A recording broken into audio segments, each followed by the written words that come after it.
This emergency meeting to order of the City Commission of Rio Grande City. It is Tuesday, June the 30th, 2020, approximately 12:07 p.m. It's a virtual meeting. And at this time, we'll have the invocation by Commissioner Ramirez, followed by the Pledge of Allegiance by Commissioner Flores. Let's bow our heads. Heavenly Father, thank you for allowing us to meet here this afternoon. I ask you to please give us the wisdom and guidance so that we may make all the correct decisions for the health and the benefit of the community of Stark County. I ask you to please guide us and clear our minds again so we can make the wise decisions. And in your name we pray. Amen. Amen. Amen.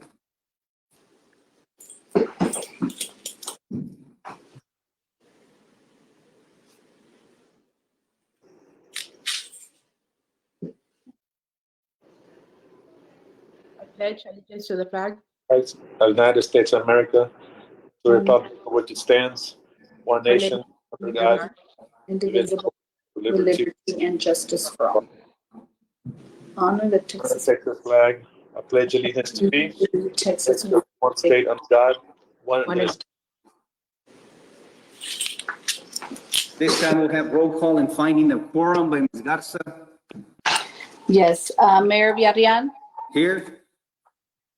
Mayor Pro Tem Garza, Here. Commissioner Flores. Here. Commissioner Ramirez. Here. Commissioner Jones is absent. We have a quorum.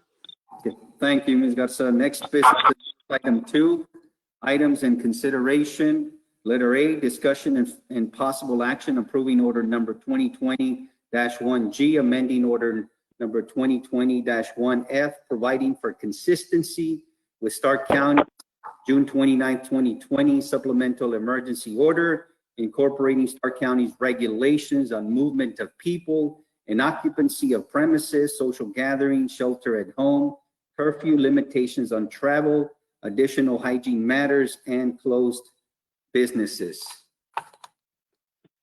We'll go ahead and get started. Mr. Perez, just a synopsis of the summary of this order. What do you have? Mayor and Commissioners, we're pretty much following the guidelines set forth by the state, the governor, and also our county officials. We're not deviating from anything that they're promoting or trying to emphasize for all our residents to follow. Most of these are, as you know, are recommendations. We're going back to minimizing the social gatherings to 10 or less. Face coverings are recommended for all 3-year-olds and older. Obviously, people visiting nursing homes is restricted. And all in all this is basically, we're just trying to do our best in trying to promote that everybody follows these guidelines so that we minimize the spread of COVID-19. Thank you. With that, we have our local health authority, Dr. Vasquez. Dr. Vasquez. Good morning or good afternoon. How you guys doing? Thank you for inviting me to this meeting. Thank you for being with us, Dr. Vasquez. If you could give us a summary of where we're at and your conversations with Judge Vera and the County Commission as well. Okay, we have had a couple of conversations yesterday with the county judge about requesting the state representative as well as our congressman to help us to get in the line to request help from the National Guard on what regards to medical personnel and nursing personnel, because we do not want to face a situation where we start getting busier and busier in our hospital and where we are going to see a significant shortage in the manpower we have to face the health situation here. It is worrisome to report that up to yesterday, we have 10 cases in our hospital, 8 of which were already confirmed COVID-19 positive, and 2 others were pending for confirmation. And it is worrisome because up to a week ago, we didn't have any. So now 10 cases in our hospital. Fortunately, none of them is at the point where it needs or requires intensive care system or ventilators. However, we have seen with preoccupation that several of the nursing home patients had died in the last few days out of the COVID-19 infection. We have seen other members of our community dying in the Valley hospitals out of this disease. So it's just a matter of time when we are going to be getting sicker patients here in Stark County and needing to keep them in ventilatory assistance and ICU services. So since we are not ready for this, we are requesting from the state authorities, Representative Guillen as well as Congressman Cuellar, to help us to get in line for possible resources coming from the state in order to help us to cope with this situation here. And as far as the hospital support and the resources, are we, I mean, where are we there, Dr. Vasquez? Because obviously we are concerned, and what would it take to automatic, I mean, at what point are we going to see overwhelming resources there at the hospital? How critical is this at this point? That way the public is aware as to why this is so critical to continue to move on all these protocols and going back to the earlier stages to some degree where we were very successful, and unfortunately what occurred after that, and now we're having to go back to some degree within the governor's orders, but at the same time where we must take necessary steps to alleviate this or mitigate this situation. Our situation in the hospital at this point is not desperate, but it's getting worrisome to see that we are getting more and more people on a daily basis, and we are also losing employees on a daily basis because they have turned out to be positive. So the problem is here that for every employee that becomes positive, we have to put them in quarantine for at least 10 days. So that takes them out of the workforce for 10 days. But that together with an increased number of patients that are coming seeking services, that balance where we have X number of personnel to take care of X number of patients is going to be overthrown very soon. So at this time, we are not in critical position, but it will be difficult to predict what is going to happen in the next couple of days. Once again, it will depend how many of us become positive in the process, how many of us have to become out of the workforce in the hospital, along with to see how many new patients are coming and turning to be positive within the patients that we have in the hospital.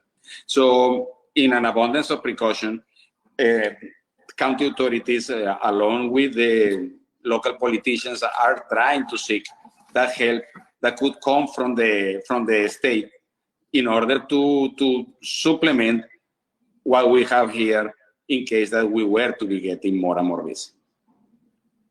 Well, the last numbers, as Ms. Custer was saying, we were at 600 and some positive cases, or how many? We are at 600 plus cases, and today I just got another 40 cases or so. So the 600 were reported as yesterday night. Once again, this morning I got about 38 to 40 new cases that I have not yet reported. I am waiting for just to have a bulletin a day. I mean, just to have a report once a day, rather than to be sending several reports, which probably causes some confusion. So I'm waiting for TDH to report, which happens about 6 o'clock in the afternoon. We will put all together, and then we will give a final tally for the day. But the day started hard when we already got about 40 cases since early on this morning. And as far as testing, are we, I know that we have National Guard testing as well, and we have multiple sites. How is all that coming along, Dr. Vasquez? Testing is getting more and more on a daily basis, but it's getting also more difficult to get results, and the results are being delayed more and more. As the number of tests is being increasing, the system is getting beyond the capacity. So I know that the National Guard is taking up to 7 to 9 days now, when at some point they were doing just in 3 or 4 days. And that was some exception. For example, I was happy to hear that when they were in San Isidro later during the week, 2 days later, they already were coming with results. But that was a smaller community. Normally, when they are testing 100, 150 people, the results are taking 7 to 8 days. The drive-through facility, the private company, yesterday had some issues where they ran out of tests. They are back on in function this morning. They have already to stop about an hour ago taking new patients because they have a line of over 100 vehicles pending for tests. So they did not want to continue taking anymore because by 6 o'clock they had to be ready because those samples had to leave by FedEx to Houston at 6 o'clock in the afternoon. They cannot be postponed. Otherwise, those samples will not leave the county until tomorrow, and that will represent a further 24 hours delay. So the situation is getting complicated. It's getting complicated. The more testing we have, the more need it seems that we have to more testing because more and more people are coming positive. The hospital is performing a different type of testing, which is called the rapid antigen testing, okay? That comes results in an hour, and when they are positive, they are very, very reliable. The problem is that the hospital is just going to be using that service for inpatients as well as a pre-op step before we have to engage in any type of elective procedure. So there is a not significant number of those tests available in the hospital, and that's why at this time we cannot be offering that service in the general population in our community. By the way, Doctor, I noticed that you also are looking at promoting a campaign for donation of, is it plasma? Or... Certainly. I mean, I take the opportunity to let you all know, if you don't know, that I am positive. I became positive the last Tuesday. I've been working non-stop since that day. Fortunately, and God wills, I have been feeling well. I haven't had major symptoms at any given point, so I have been allowed to continue providing services for our community now from my home. I continue doing telemedicine, and I believe that a very important initiative now is going to be to promote people from donating plasma. So I came yesterday publicly, and I let people know in our community that I was positive, and I didn't want to take attention to me. I want to take attention to the fact that all of us that are positive have an excellent tool in our blood, a tool that could save people's life. So for those fortunate like me that are going through this disease with just mild or no symptoms, we don't need anything else. But there are people less fortunate, people including several friends of mine who have had moderate or severe disease, and convalescent plasma have been critical to prevent further deterioration or to save their life. So I came clean yesterday, and I came publicly with my diagnosis because I want to create awareness, and I want to start that initiative where people feels the need or feels that this is something that we can actually be doing to save lives. So I will be promoting that convalescent plasma transfusions in the next few days. Well, whatever we can do to help you here at the city with that, Dr. Vasquez, with my diagnosis, because I want to create... Custer, see what we can do also, come up with a campaign to help in that process of promoting this campaign that you have, Dr. Vasquez, because if that's something that is in our toolbox to do something for others, save lives, then absolutely we need to promote it or help the cause. And I believe, Mayor, that Stark County as a community have been leading efforts in the Valley to fight this pandemic. I believe now this convalescent plasma initiative is going to be the next step where we will be able to make difference in people's lives. That's why I want to tackle this with all the force and to try to promote this as strong as we can. Thank you, Dr. Vasquez. Any questions for Dr. Vasquez, commissioners? I've got a question. Good afternoon, Dr. Vasquez. Commissioner Ramirez here. If a person tests positive for COVID-19, are they required to retest again before they go back out in the community or go back to work? No, Commissioner. We are following right now what is called clinical criteria in order to release people back to work. So what we need to do now is you have to stay 10 days in quarantine. And if over the last 72 hours you have remained asymptomatic, afebrile, without taking Tylenol or any other medication for fever, after that, you are ready to go back and resume your activities. You don't need to be tested once again in order to leave quarantine. All right, thank you. Any other questions, commissioners, for Dr. Vasquez as we consider this new order? I know you, as far as the order with the county, Dr. Vasquez, you had a lot to do with that order as well. Anything in particular that really that you want to stress regarding these orders? No, I believe that all of these orders are going to come handy, are going to help us to achieve the final goal. And it was really necessary to have implemented them as we are doing it. I mean, it's obvious that the situation is getting out of hand, and anything we can do now to prevent even one more case is important. Thank you, Dr. Vasquez. Thank you for all your help and for the work that you do, sir. Certainly appreciate your efforts. And I know it's a collective effort that we all have to be part of this, part of the solution, including all the municipalities and counties across the valley, and in particular here in Stark County. Thank you, sir. Mayor, Appreciate it. Mayor, I wanted to ask the doctor, if somebody wanted to donate plasma, where would they go? I am going to be posting that sometime soon, Mr. Perez. I just haven't had the time today. I already had communications with DHR, with a DHR initiative where they are taking blood samples. They do have a blood bank where they will analyze and check for antibodies first, and if the antibodies are present, they will accept the plasma. There is not going to be charge, and actually they are even going to be giving some modest compensation to people that goes and donate plasma. I will come later on and I will inform you all how is it going to be, or how are we going to be addressing the situation. Thank you.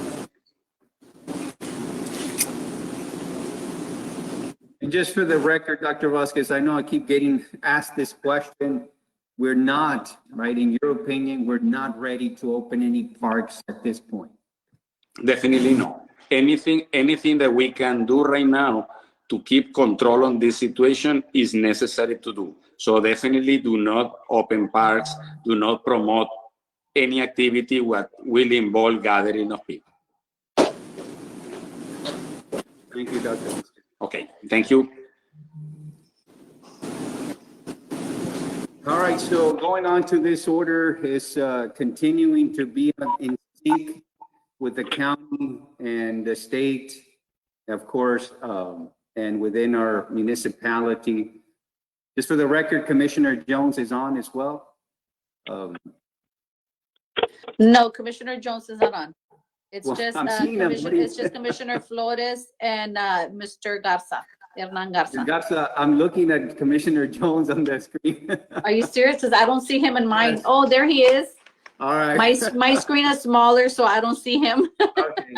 Leave it up to technology. Continuing with this, as you heard from Dr. Vasquez, we are in a critical situation, and the keep rising.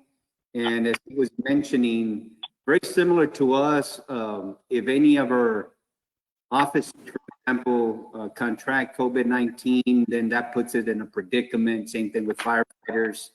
And that's what's happening at the medical facilities too. You have employees, you have nurses or doctors having to go through this. And of course, that's affecting their operations as well. So on our end, what is it that we can do? And it's coming back to us.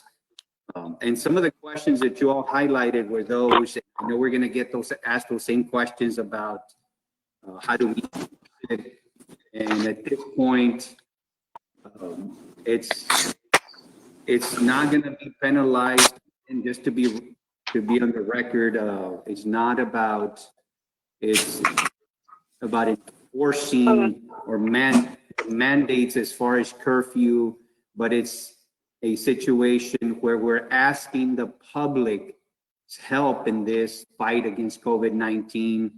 It feels that all the work that we did several months ago was in vain as a result of where we're at today.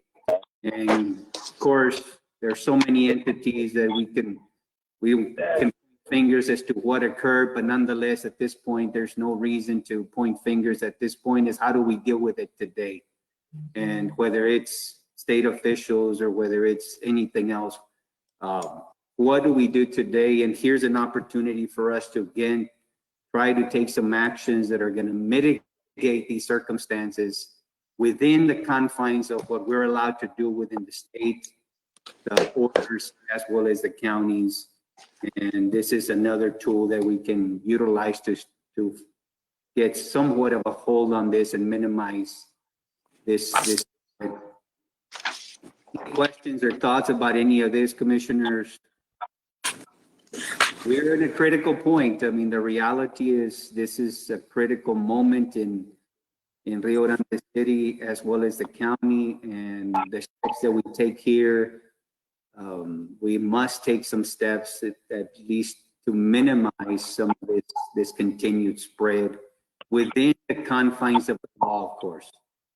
And this order that's as written addresses those points, while at the same time, as Mr. Villarreal Calisto was mentioning, and also Chief Solis, as far as the probable cause. I mean, at this point, I know we're just not going to end up stopping people just COVID related or because of violating the curfew, or, and again, I hate to use the word violating, but not compliance with the curfew or not taking that recommendation. But there's got to be probable cause, and officers will, of course, any stops there will be probable cause. Any addition to that, Chief Solis, about the probable cause question that's going to keep arising related to the curfew? Yes, sir. We have directed all our supervisors to let our officers know, you know, if people do get stopped, it is going to be because they violated either traffic law or state law. Not going to be solely based on the curfew. We are going to remind our community that there is a curfew during that traffic stop, but it won't be solely just because of the curfew. Okay. Perfect. So clear, it's not going to be solely because of the curfew. There will be probable cause, and at that point, there'll be a recommended as far as to stay at home or, of course, follow the curfew. Any other questions on any questions here? Commissioner Flores, any thoughts on this? No, Mayor, no questions. Okay. Commissioner Jones? No. Ramirez, anything else? No, sir. Everything's been clarified, so we're good. All right. So with that, I mean, at this point, do we entertain a motion? I so move, Mayor, that we approve this item as a percentage. Okay, we have a motion to approve this item as presented by Commissioner Ramirez. I second. I have a second by Commissioner Flores. Any further discussion? All those in favor signify by raising your right hand. Raise your left hand. Motion passes. And at this time, again, just to the public, we do need the public's help in this fight against COVID-19. We are in a critical point in this fight. The cases continue to rise. Resources are being extended drastically at this point, whether it's personnel or whether it's supplies. So we ask the public's help in this, in our fight against COVID-19, and we must continue this fight. So I implore the public to follow the recommendations as well as what's on the order, and let's continue this fight against COVID-19. I know we did it before, so if there is proof that it can be done, we did it ourselves many months ago when we were here in Stark County, Rio Grande City. Our number of cases were very, very low. So we've done it before. So it's not like we can't do it. I mean, we have done this before. We can do it again, but it's going to take a collective effort on all of us. And yes, there'll be some sacrifices, but we implore the public to heed all these things and make sure that we do our part in this fight against COVID-19. So with that said, thank you so much for your time. And at this point, do we have a motion to adjourn? I so move. We have a motion to adjourn by Commissioner Ramirez, I second. second by Commissioner Flores. All those in favor signify by raising your right hand. All those opposed, raise your left hand. Motion carries. Meeting is adjourned. Thank you so much for your time. It is 12:33 p.m.